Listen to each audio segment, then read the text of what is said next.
All right, I'm really excited and delighted to be introducing Dr. Charles M. Stang. Dr. Stang is professor of early Christian thought and the director of the Center for the Study of World Religions at Harvard Divinity School, where he leads an initiative called Transcendence and Transformation, which includes a series on psychedelics and the future of religion. His research and teaching focus on philosophical and religious movements of the ancient Mediterranean world, especially Eastern varieties of Christianity. More specific interests include the development of asceticism, monasticism, and mysticism in early Christianity, ancient philosophy, especially Neoplatonism, the Syriac Christian tradition, especially the spread of the East Syrian tradition along the Silk Road, as well as other philosophical and religious movements of the ancient Mediterranean, such as Gnosticism, Alchemy, Hermeticism, and Manichaeism, in addition to modern continental philosophy and theology.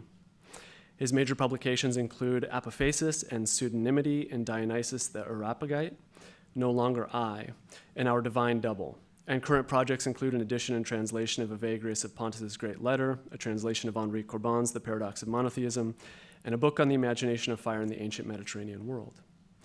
I first encountered Dr. Stang's work through the CSWR's series on psychedelics and religion, in a panel discussion led by him featuring a historian of religions by the name of Jeffrey Kripal. Here, the driving question was, what happens when the clinical becomes religious and the religious becomes clinical? In other words, how are religion, mysticism, and spirituality invoked, studied, and understood within psychedelic clinical context, and what unspoken ontological and theological claims are at work? Of course, none of you are here to listen to me rehash a panel from 3 years ago, and besides, you can watch it for yourselves online, and I would encourage you to. It's great. Yet, such insightful lines of inquiry, I believe, are worth repeating, as they represent crucial considerations for the current psychedelic renaissance and its impact on our global moment, an impact that is transnational, transdisciplinary, and yes, transcendent. Furthermore, these lines of inquiry and bringing the insights of the study of religion and mysticism to bear on facets of the psychedelic phenomena, perhaps not entirely comprehensible through the lens of the clinical context alone, indicate the significance and necessity of Dr. Stang's innovative work in this area. So, in keeping with such inquiries into deeper and broader contexts, today Dr. Stang will share with us an exploration of recent scholarship on psychedelics in the ancient world in the spirit of appreciation and critique, with the aim of proposing how the contemporary interest for psychedelics should heed the call of the ancient in discerning a way forward. And with that, I give you Dr. Charles M. Stang.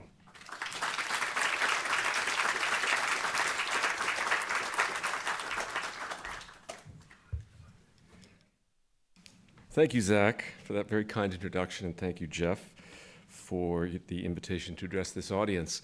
I'm one of these squares who has a script, but I feel compelled after the last panel discussion to go off script, or rather to read from a deeper script.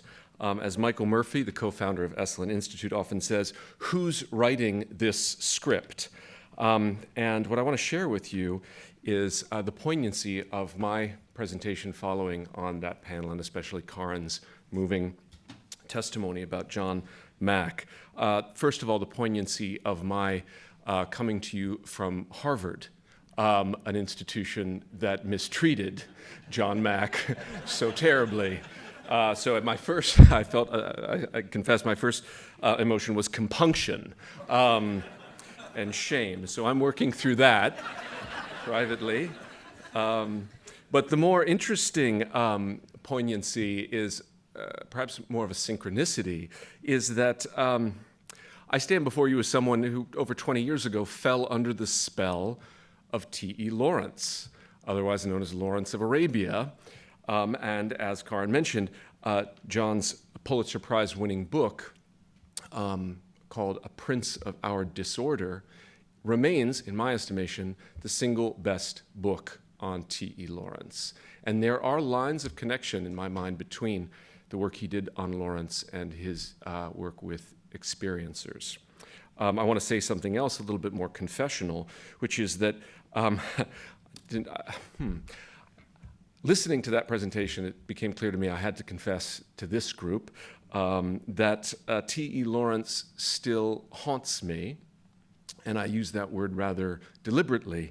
I was visited by T.E. Lawrence in 1999. For those of you who aren't sure of the timeline, he's long dead by that point. And it was an evening in a garret apartment in Hyde Park in Chicago, I think 1999. And he has been with me ever since, something of a possession. Rather, I've been possessed by T.E. Lawrence. I didn't speak about that experience until I was prompted by a certain Jeff Kripal to speak of that experience at, you can probably guess where, Esalen. Yes, exactly, yes. So the synchronicities abound. And in fact, I'm 10 years into trying to write a book about that possession. I try to, in some ways, it's an exorcism, trying to get T.E. Lawrence out of my system. Those of you who, none of you I imagine would know this, but Lawrence died, again, not unlike our beloved John Mack, in an automobile accident. In his case, he died on a motorcycle, but he was planning a next book, which was called A Confession of Faith, which was curiously about flight, about the new phenomenon of humans taking to the air. And that also resonates with some of the themes we've heard today. So I'm not here to talk about T.E. Lawrence or John Mack, but instead psychedelics. But I can't help to flag one final synchronicity, and then Karin, you are free to go to dinner and ignore the rest of this talk. But you have to see this. This is the image that we chose 5 years ago at Harvard Center for the Study of World Religions to inaugurate our initiative called Transcendence and Transformation, which I'll be speaking about later. Okay, so thank you all for indulging that off-script performance, or that deeper script performance. So this evening, I'm here to speak about psychedelics in the ancient world, more specifically, what's at stake in our knowing whether and how psychedelics were used in the ancient world. And I should first make clear that by the ancient world, I mean something rather specific, namely the ancient Mediterranean world, spanning classical to late antiquity. That's the ancient world I allegedly know something about. The question of what's at stake in our knowing whether and how the psychedelics were used in the ancient world would presumably change rather dramatically if I were to speak of the ancient world of China or South Asia or the Americas, for example. And I imagine some of you here today have expertise in those ancient worlds and others. And I invite your comments on how this question might be approached from those angles. So this evening, I want to begin by discussing Brian Murarescu's breakout 2020 bestseller, The Immortality Key, and exploring what seems to be at stake in his inquiry into psychedelics and the ancient Mediterranean. I will review some of the evidence he marshals and to what end, and I'll offer an appreciative critique for his call for a psychedelic reformation. I'll then suggest a different framework for thinking about psychedelics, a framework I'm calling, surprise, surprise, Transcendence and Transformation. This is a bit of a stump speech you're getting, I'm afraid. And that, as has already been mentioned, is the name of this initiative we've launched, which is an initiative I see as a very natural partner to the Archives of the Impossible project here at Rice. So then I will enlist two scholars' help in sharpening how we think about psychedelics in the ancient world. Those two scholars are Yulia Ustinova from Ben-Gurion University in the Negev and Wouter Hanegraaff from the University of Amsterdam. The explicit category they use to speak of psychedelics in the ancient world is altered states of consciousness and of knowledge, respectively. A key point in their analysis, and also in my modest proposal, is that we think of psychedelics as one among many means towards transcendence and transformation, one of many means to occasion altered states. So let's begin. No one has done more to bring attention to the question of psychedelics in the ancient Mediterranean world than Brian Murarescu in The Immortality Key, subtitled The Secret History of the Religion with No Name. I had the privilege of interviewing Brian in early 2021 as part of that series that Zach mentioned. I'm not going to rehearse that interview today. It's available on YouTube if you're curious. Today, rather, I want to explore the framework Brian introduces to promote our contemporary psychedelic enthusiasm. He speaks not of a psychedelic renaissance, which is, of course, very common, today, but rather of a psychedelic reformation. The Reformation, of course, is the name given to the 16th century religious movement inaugurated by Martin Luther and his 99 Theses, a movement that swept Europe, changed the course of the modern world in areas very far-flung from his German homeland, including right here in the Lone Star State. But before we dive into Brian's call for a psychedelic reformation, we have to explore how he heard the call of the ancient. And this starts with the ancient Greek Eleusinian mysteries. The origins of these mysteries, this mystery cult, are lost to time. From the classical period onward, we know that on a specific day in September or October, initiates would walk the 14 miles from Athens to the town of Eleusis along the, quote, sacred road to celebrate the greater mysteries, which were a commemoration of Persephone's return from Hades' underworld, a reunion with her grieving mother Demeter, and thereby a celebration of life's cyclical dance with death. The initiates would approach the greater mysteries, having already celebrated the lesser mysteries in February, a year and a half earlier. Those who had undertaken this prior initiation were called, the initiation was muesis, and they were called initiates, or mustai in modern Greek. That is the same root from which we get ta mystica, the mysteries, or mystikos, a mystic. They would have spent the time between the first and second phases of the mysteries immersed in myths and practices associated with both. And so with fear and trembling, these mystai approached the greater mysteries. And when they did, the greater mysteries, were called the vision, or epoptia. And the vision would render them visionaries, epoptai. So, what did these initiates see such that they earned the title visionary? Upon reaching Eleusis, the initiates stood watch at an all-night vigil in a sanctuary and were given a special drink called the kykion, culminating in a secret liturgy and an ineffable vision.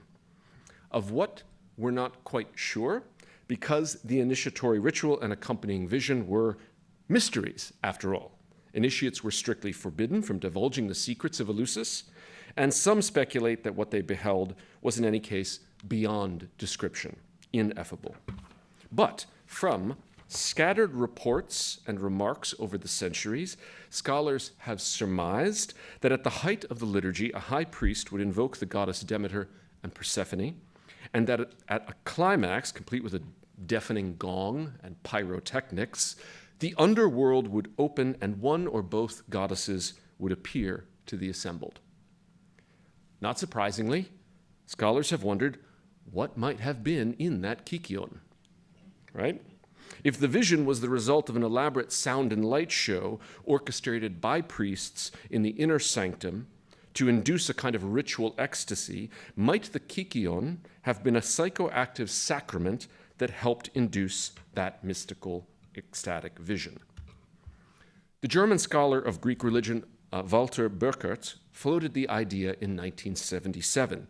He wrote, "It may rather be asked, even without the prospect of a certain answer, whether at the basis of the mysteries there were prehistoric drug rituals, some festival of immortality which, through the expansion of consciousness, seemed to guarantee some psychedelic beyond." In a subsequent publication, he tried to walk that back. But in the next year, 1978, 3 authors working independently of Burkert took up the psychedelic hypothesis in a book called The Road to Eleusis. 2 of them will come as no surprise.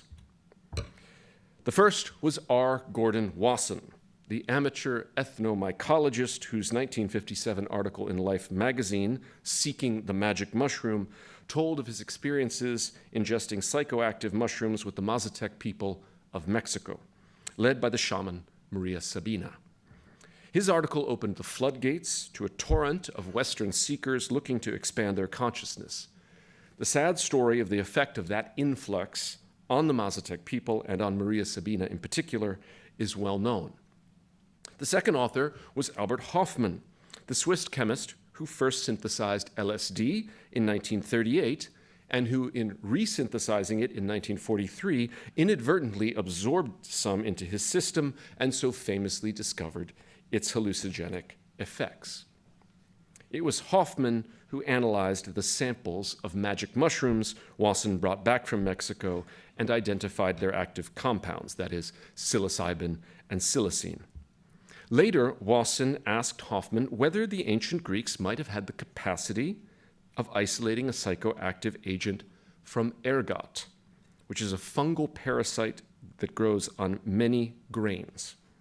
Hoffman was confident that indeed it was possible because ergot grew on the wheat and barley that grows on the plains next to Eleusis and throughout the Mediterranean, and the relevant alkaloids from ergot were water soluble and thereby easily isolated. So perhaps the secret of the kykeon lay in the psychoactive ergot that grew on the Greeks' grains, which they had learned to isolate and mix with their ritual potion. Oh, hold on. There's Carl. The third member of their team was the classicist Carl A.P. Ruck, professor at Boston University.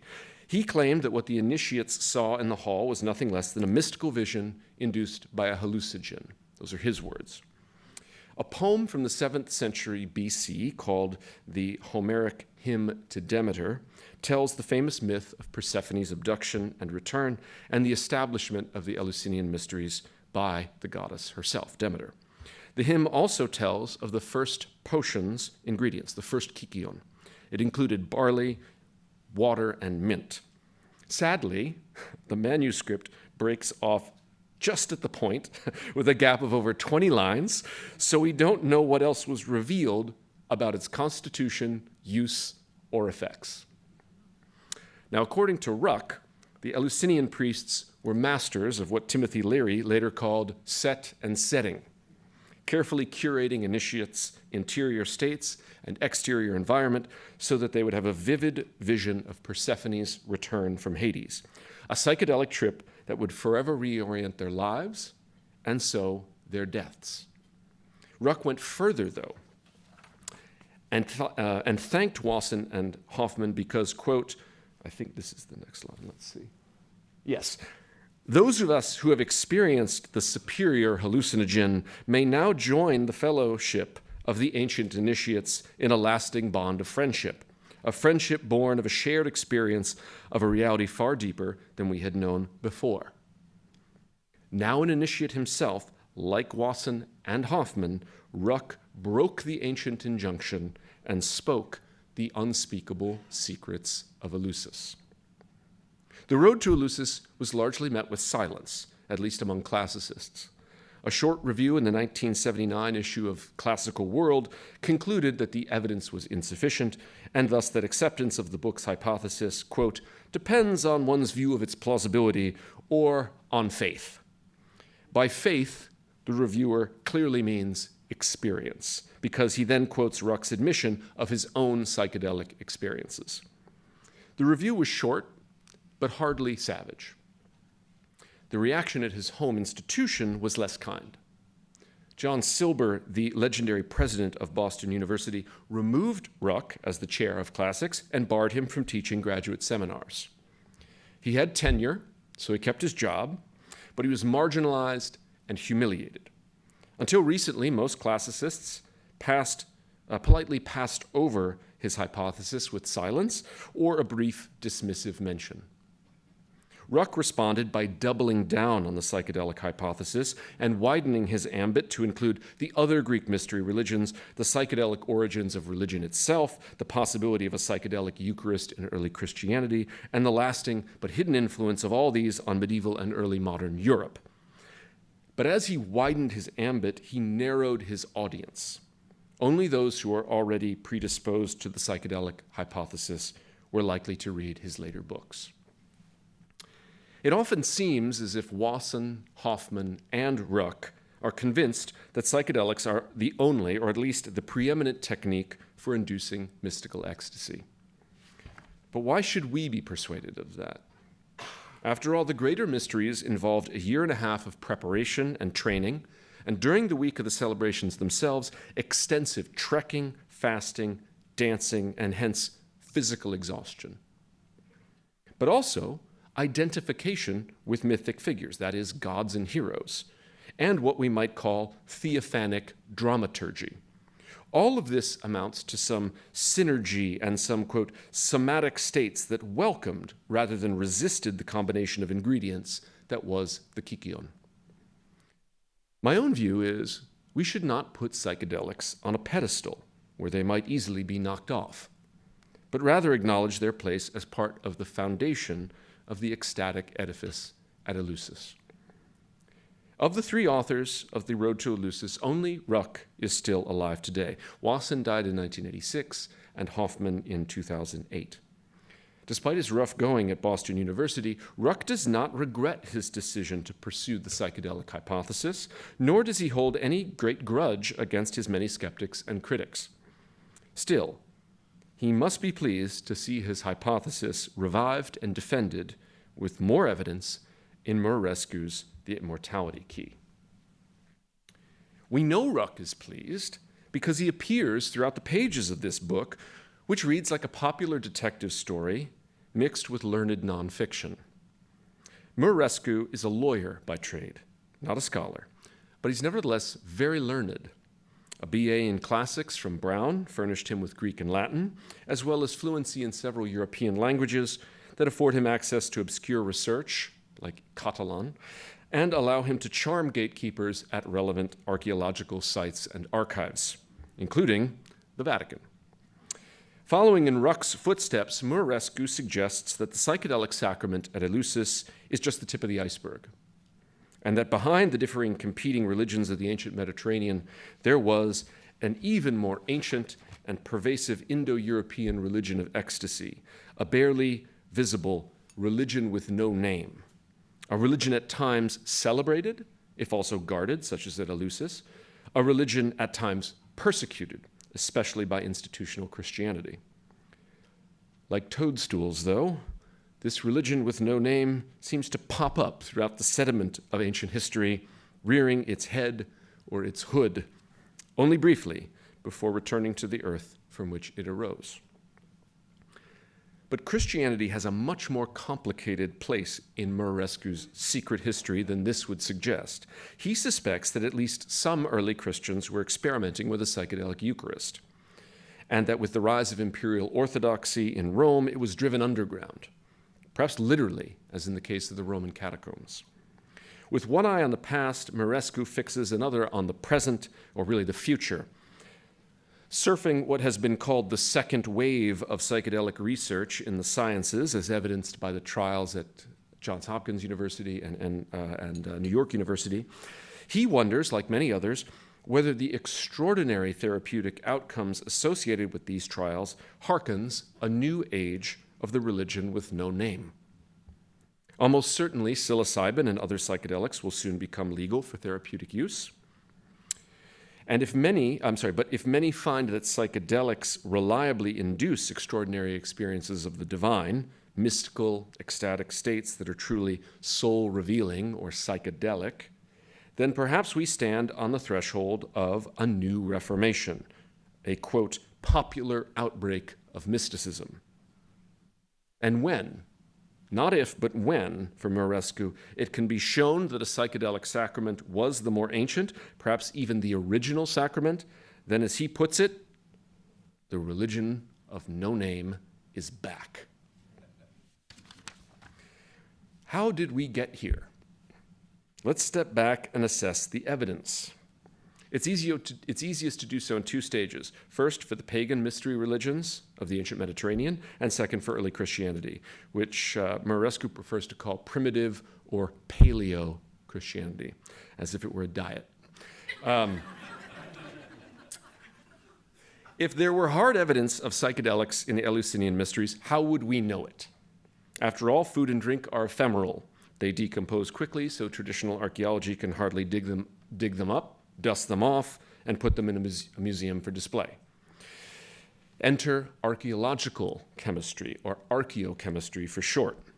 In the last several decades, new technologies allow researchers to recover organic residue that has survived in excavated vessels, that is to say, ancient cups or plates, or has been absorbed into their porous surfaces, and then to analyze their chemical composition. With these tools in hands, you'd think that the psychedelic hypothesis could be easily confirmed with a single trip to Eleusis. But sadly, all the excavated vessels from Eleusis have been thoroughly cleaned, scoured of any organic residue that might answer the question. Apparently, that was a standard practice before the advent of archaeochemistry. Fine, you might say, let's go dig up some more vessels and test those. Again, sadly, this path is also blocked, at least for now, since any further digging at Eleusis is prohibited. You can almost hear the exasperated sigh from Murarescu when he realizes this. Thwarted again. Now he's rescued from despair by news from Catalonia. In the early, aren't we all?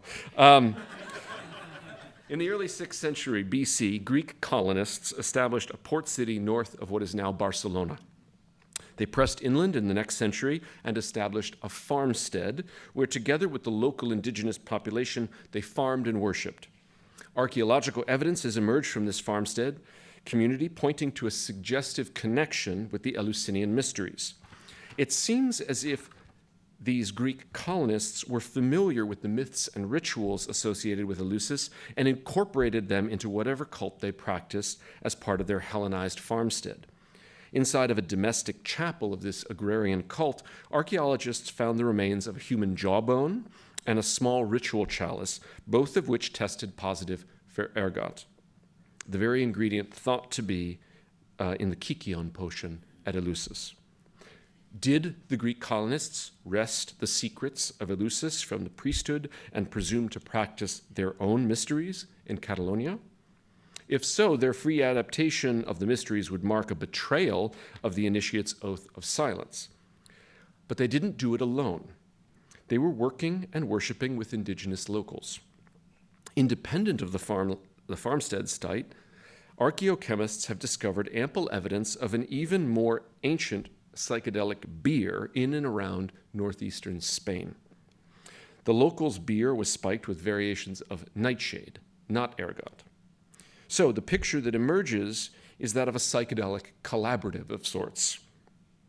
An ancient indigenous tradition of drinking psychedelic beer to enable journeys to other worlds or the afterlife is coupled with a foreign cult brought from Greece, also centered on life's dance with death, but which involved a different ritual potion. Who knows what exactly happened in that domestic chapel in Spain, but it seems that the locals, long accustomed to their own psychedelic sacrament, readily embraced the latest import from the East. These two finds, then, are together the closest thing we have to a smoking gun. Does this confirm the psychedelic hypothesis regarding Eleusis? Not exactly. Maybe indirectly. Some Greek colonists with connections to Eleusis were found to have used an ergot-infused beer in an open-access sanctuary and to have found receptive indigenous partners. Not exactly confirmation of what happened at Eleusis, but on my reading, the balance of evidence is tilting in the favor of the psychedelic hypothesis.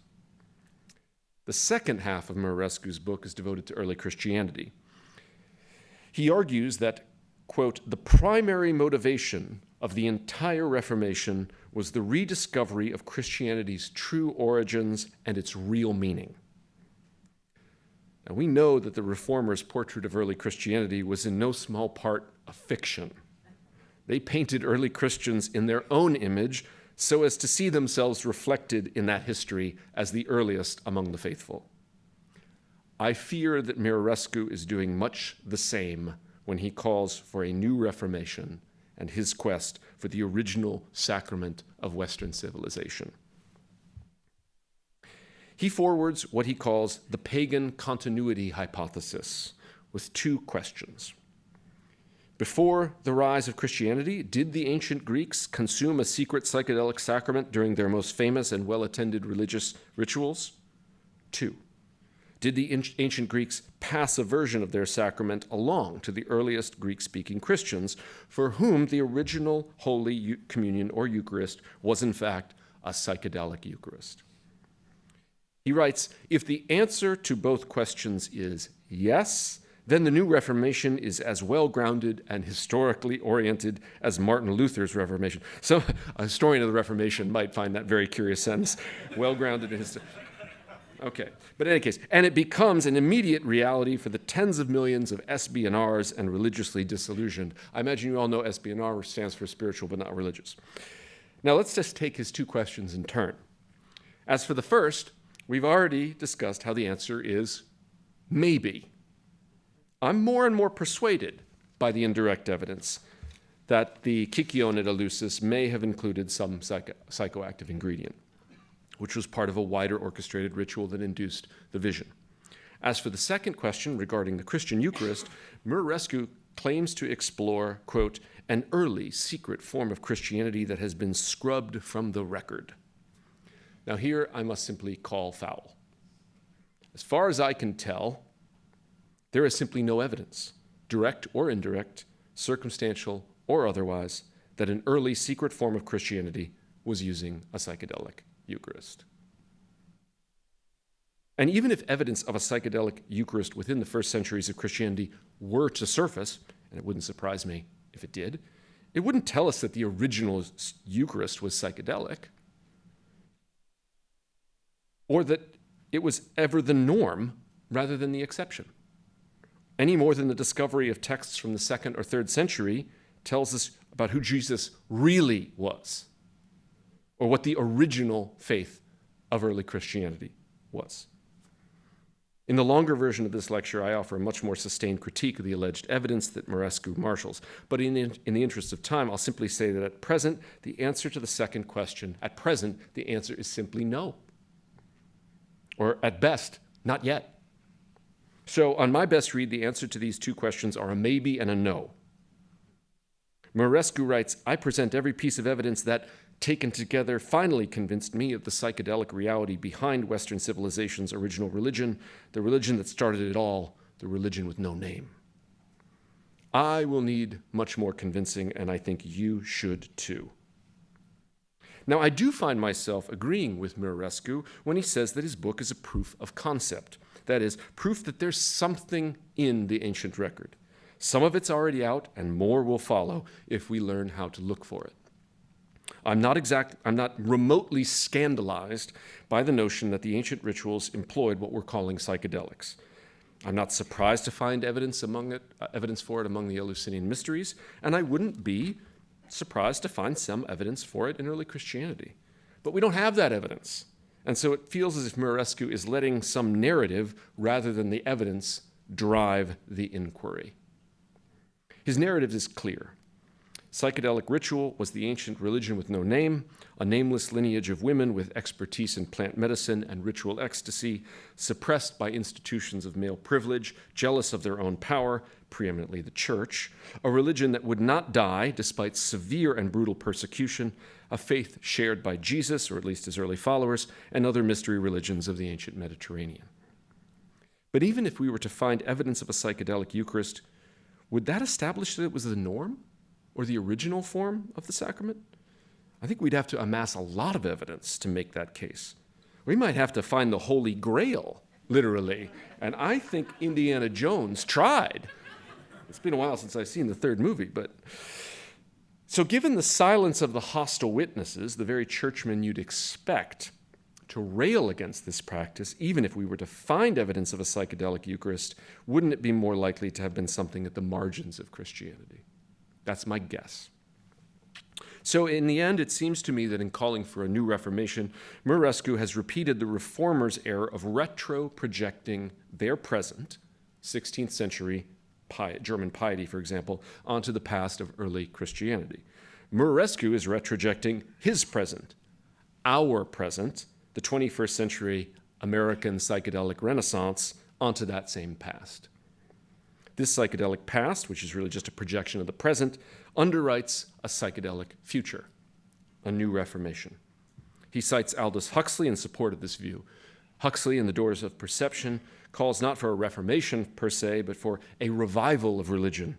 Quote, a radical self-transcendence and deeper understanding of the nature of things. And this revival of religion will at the same time be a revolution. Religion will be transformed into an everyday mysticism. That's Huxley. Muraresku issues a call to, quote, join the revolution that might just rescue a dying faith, that's Christianity, dying faith and a civilization on the edge of extinction. That's us. Muraresku's reboot of this revolution is explicitly targeting the growing ranks of the unchurched, the espionars, and hoping to mobilize their disaffection with institutionalized religion, their longing for an enchanted world, and their despair in the face of political environmental collapse. Judging by the sales, the revolutionary call has found an audience, one willing at least to buy the book, if not read it. Every revolution needs a past to underwrite its vision of the future. Certainly Marx's did, and this revolution is no exception. Rather than a reformation, I'd like to propose a different psychedelic past and one which may offer a better psychedelic future, a more realistic psychedelic future, what I'm going to call transcendence and transformation. I recently spoke at a conference at Harvard on interdisciplinary psychedelic research, and I told the audience that if you'd told me 5 years ago that I'd be speaking at a conference on interdisciplinary psychedelic research, I'd say, you need to lower your dose. I did, and I do fancy myself something of a psychonaut, a sailor on the seas of soul. But mine were not journeys occasioned by those substances we're calling psychedelics.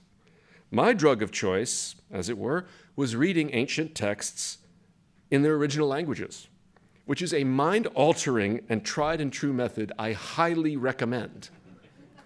Yeah, thank you. And by the way, I have to say, I can't resist this, T.E. Lawrence visited me during an intensive reading of his book, 7 Pillars of Wisdom. Okay, and one of the things, and I've told Brian this, that absolutely frosts me about the immortality key is he says in the introduction, no mystic has ever encountered God reading a book. And I thought, yeah, I think a few have.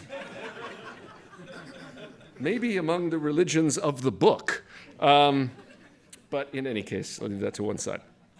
Brian's a friend, by the way, and I've already, given him most of this. He's good-natured about it. Okay, so I confess I entered the psychedelic space as something of a skeptic, but I think that skepticism has in fact served me pretty well.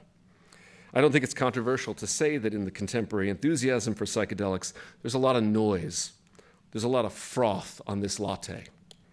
I've come to believe that there is a signal amidst the noise that something important is coming to the surface in this cultural moment occasioned by the psychedelic renaissance. But the truth is, I'm not interested in psychedelics per se. I think psychedelics are most interesting and most significant as one among many different means and modes of exploring what I call transcendence and transformation, what Jeff might call the superhumanities. To put that another way, I'm interested in the transcendence of our normal states of being, perception, consciousness, and embodiment, and the ways that transcendence affords the transformation of the individual, group, and society. I'm interested in psychedelics as one among many practices of transcendence and transformation. And I don't believe they're necessarily the golden road, but rather one path, or rather a set of paths. For psychedelics are not a highway, but a web of paths, each with its own individual qualities and character, and paths that may lead to very different destinations. I prefer to think of psychedelics as one among many ecstatic practices, or what in other contexts might be called spiritual exercises. That is, practices that usher us outside our accustomed states and invite us into new relationship with ourselves, our fellow humans, and our more than human or other than human neighbors, including the Earth's plant, fungal, and animal life, but also those elusive entities we call spirits, angels, demons, and gods. Or in this context, I'll say aliens. Visible and invisible, real and imagined, malevolent and benign, practices that allow us to experience differently the relationship between mind and matter, body and spirit, what is animate and what we allege is inert, In other words, the big questions of space and time and of consciousness. I said that I'm interested in transcendence of our normal states of being and perception, consciousness, and embodiment. In other words, I'm interested in altered states. And I want to suggest that altered states is another and better framework for thinking about psychedelics in the ancient world. Better in no small part because it takes psychedelics off that pedestal they're often put on and places them where they should be, namely part of a broad array of practices that help occasion altered states and help us transcend and transform. So I want to highlight the work of two scholars, one working in classical antiquity and another in what is called late antiquity. And in this regard, they nicely bookend the ancient Mediterranean world. The first is Julia Ustinova, who in 2017 published Divine Mania, Alteration of Consciousness in Ancient Greece. Her interest in altered states has been a mainstay in her work. In her first book in 2019, her first book was entitled Caves and the Ancient Greek Mind, Descending Underground in Search for Ultimate Truth, in which she looked closely at how Greeks went underground in search of altered states of consciousness. So her new book widens the inquiry and looks at all manner of techniques for altering one's consciousness. In his dialogue entitled The Phaedrus, Plato has Socrates offer a taxonomy of mania or madness. On the one hand, Socrates says madness is a human disease. Let me see, is this the right? No, I cut that. Okay, it's a human disease. On the other hand, madness can be divine, in which the gods, quote, release you from your customary habits. And there are four kinds of divine madness. One, prophecy, inspired by Apollo. Initiatory madness, inspired by Dionysus. 3, poetic madness, inspired by the Muses. And 4, love madness, inspired by Aphrodite and Eros. Ustinova marshals extensive evidence to suggest that Socrates is actually espousing a view widely shared by his contemporaries, that while there is a concern about the pathology of madness, there's also a deep interest in exploring altered states of consciousness, and that wisdom and truth are not accessible to our accustomed ways of experiencing the world. She tells us how the ancient Greeks distinguished between forms of mania in which the divine possesses you as if from outside, so-called katoki, which distinguishes that from forms in which the divine seems to emerge from within you and blossom forth into altered states. Here, hence the adjective entheos, or engodded, the noun enthusiasmos, engoddedness, or epipnoia, inspiration. You may hear the resonance here with the modern neologism entheogen, which means something that brings about the state of engoddedness. She very helpfully introduces the idea borrowed from neurophenomenology that some cultures are more amenable to altered states than others.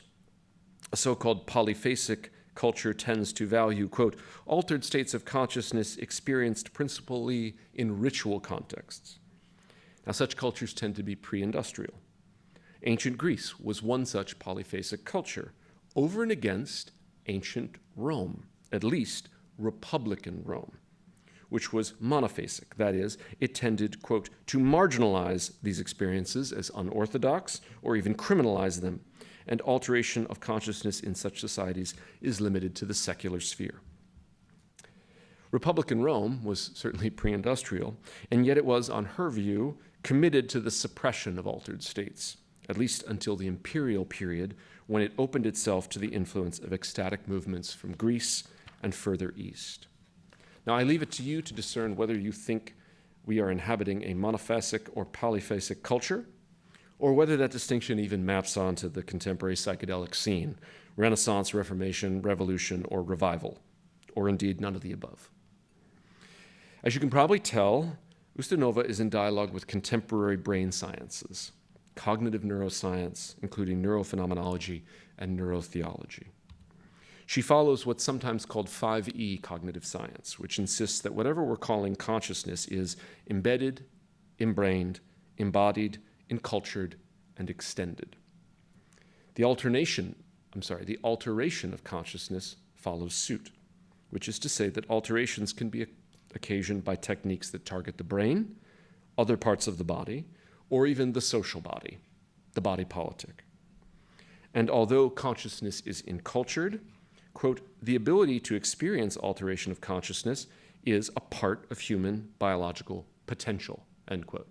In other words, in her view, it's a universal.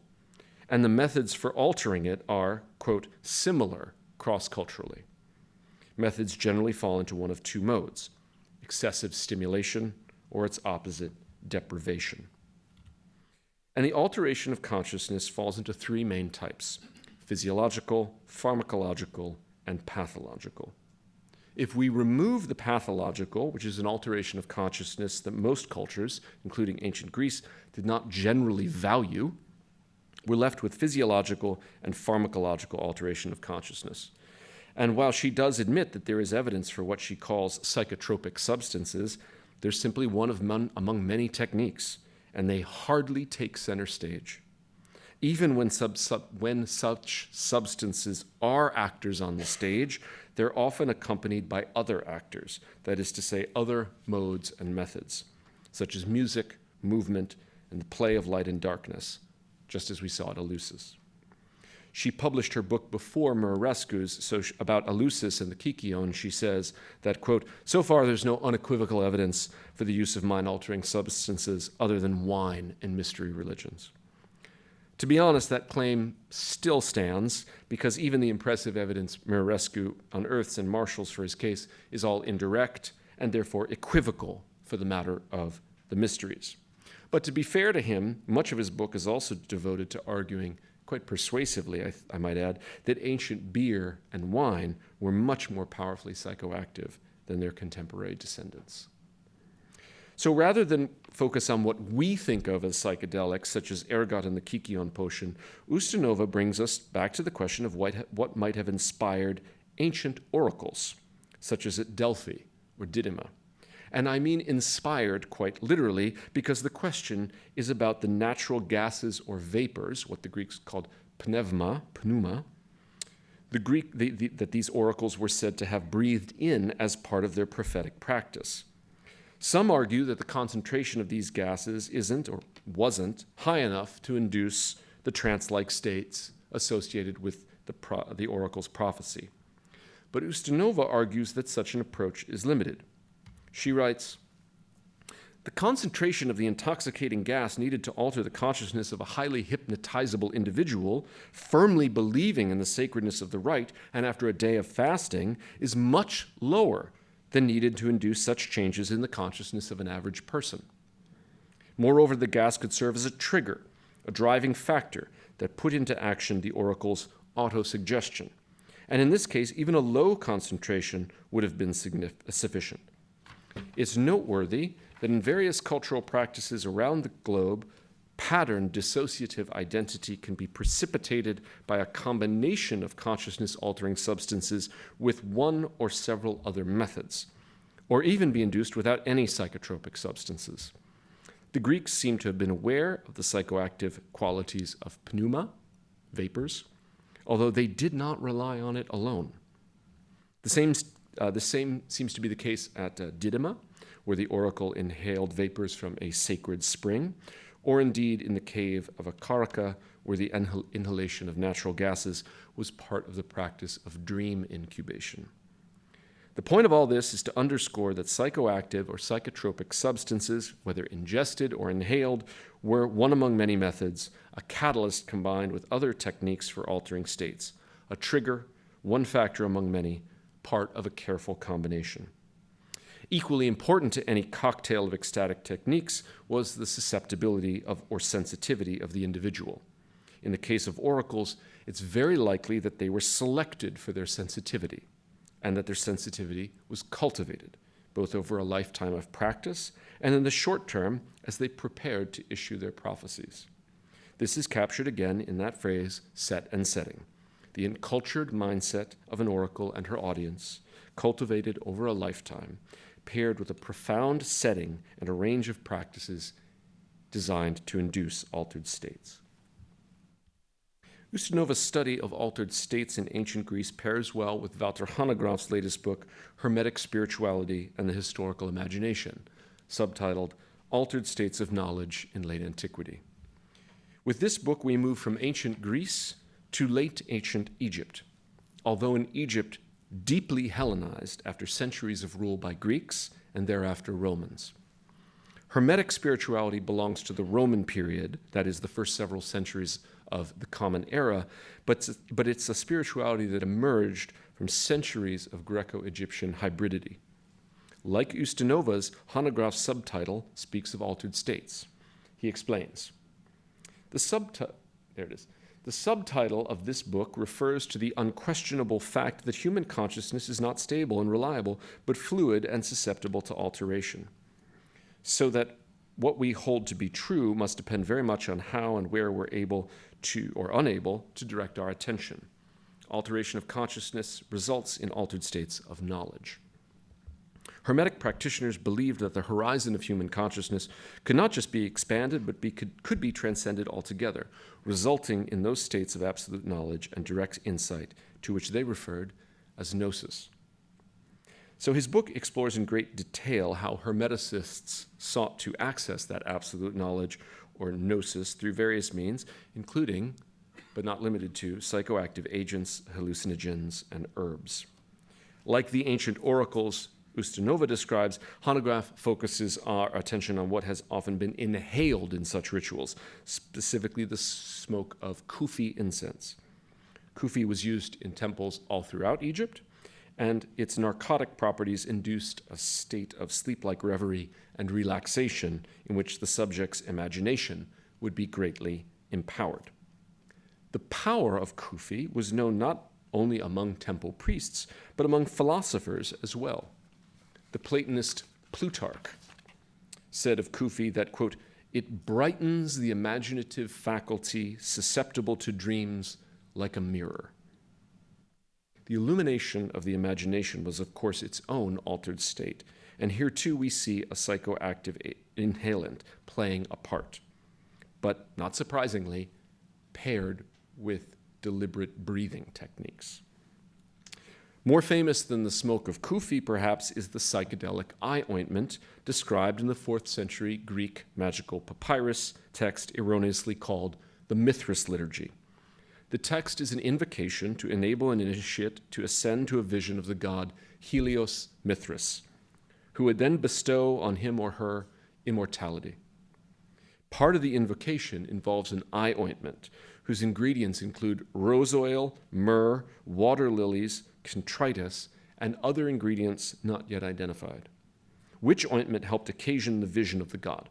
Hanegraaff shows how the portion of this text having to do with this obvious psychedelic agent has been largely ignored by scholars. They just pass over this part of the text, presumably because of their prejudice against drugs and the connection of religion to drugs. But, he insists, I think this is, no. I'll read it. But, he insists, the references are there in our sources and much more abundantly than is often thought. The information is obviously important for understanding how these rituals may have worked and why practitioners could be so impressed by their efficacy. If our own hinterland of cultural biases makes it hard for us to consider this dimension seriously, then the burden is on us to do something about it. But just as Hanegraaff calls for scholars to overcome their cultural biases, so, too, he cautions us against thinking that these psychoactive agents took central stage in occasioning altered states, especially gnosis.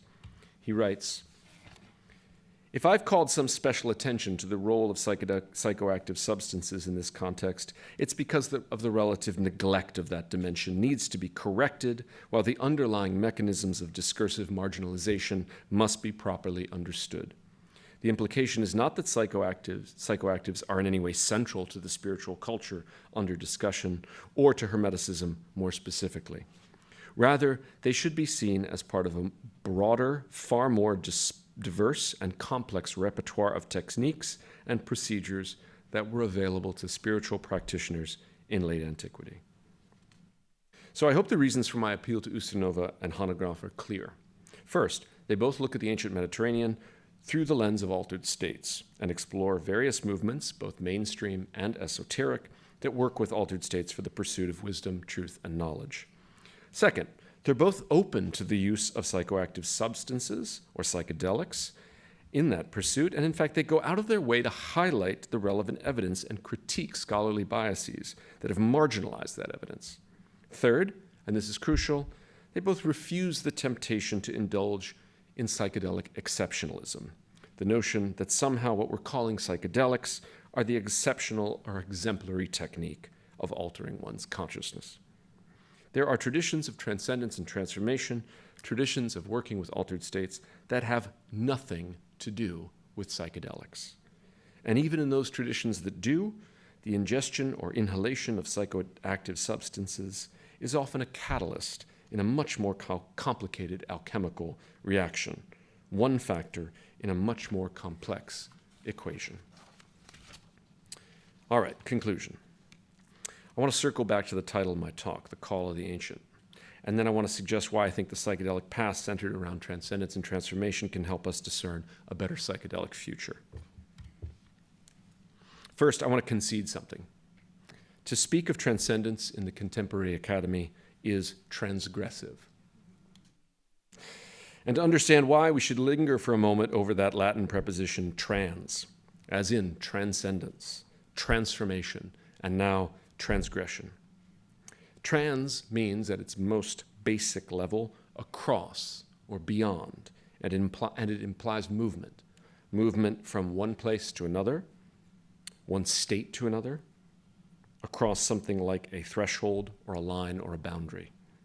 Whatever differentiates here from there, this from that, one from another.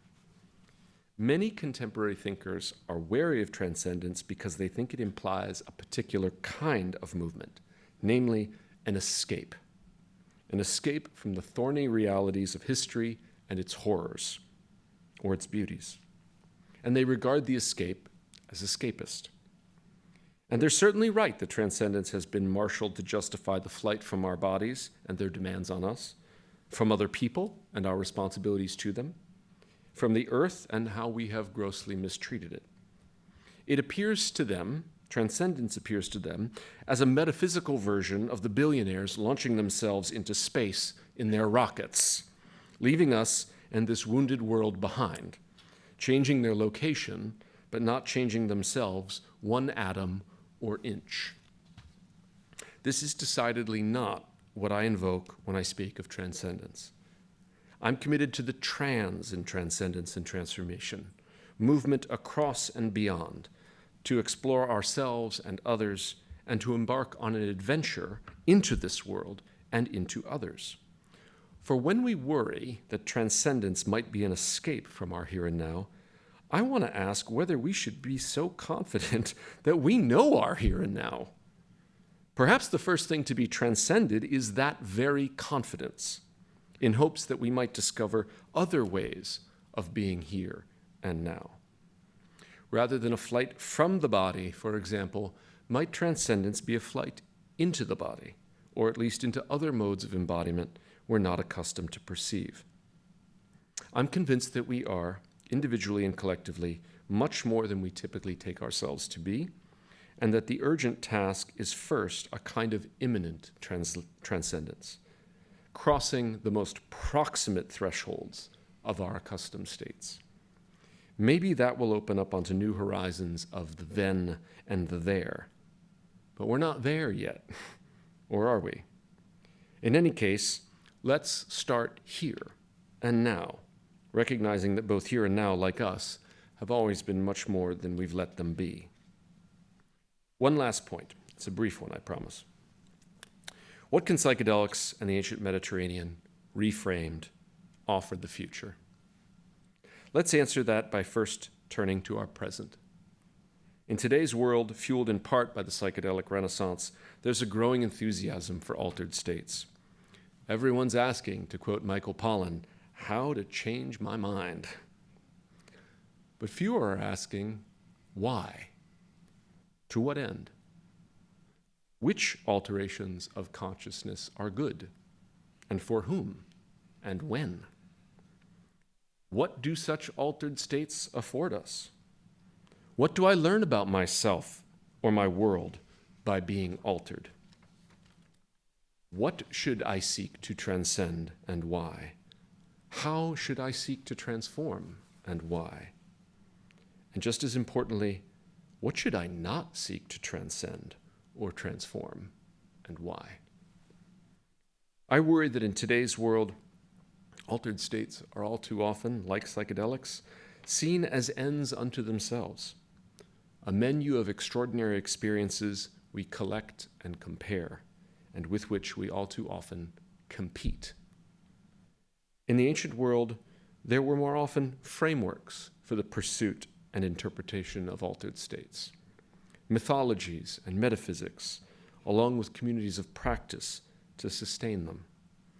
The oracular traditions knew what sort of altered states they were pursuing and why.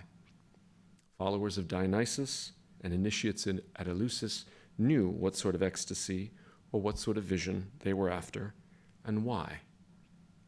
Hermeticists believed that their spirituality offered access to altered states of knowledge, and they had an account of what they needed to know and why they needed to know it differently than we usually do. I worry that in today's pursuit of altered states, we're sorely lacking in frameworks. Not final, finished frameworks, but heuristic, practical frameworks. We're lacking in both communities of discernment that are crucial for any pursuit of transcendence and transformation, and in mythologies and metaphysics to ground those pursuits. We certainly can't just pretend that we can revive ancient traditions, long interrupted, and take wholly on board their mythologies and metaphysics. And trust me, it's a temptation. I'm a Platonist. It's another confession I'll make. It's the last one. I think we need to find our own, but I think we need to find them in dialogue with others, perhaps from the past. But the first step is recognizing that such mythologies and metaphysics are necessary.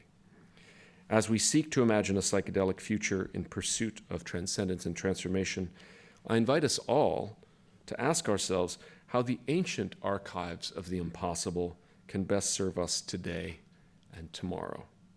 We may find in their dusty halls unlikely resources for our present and our future. Thank you so much.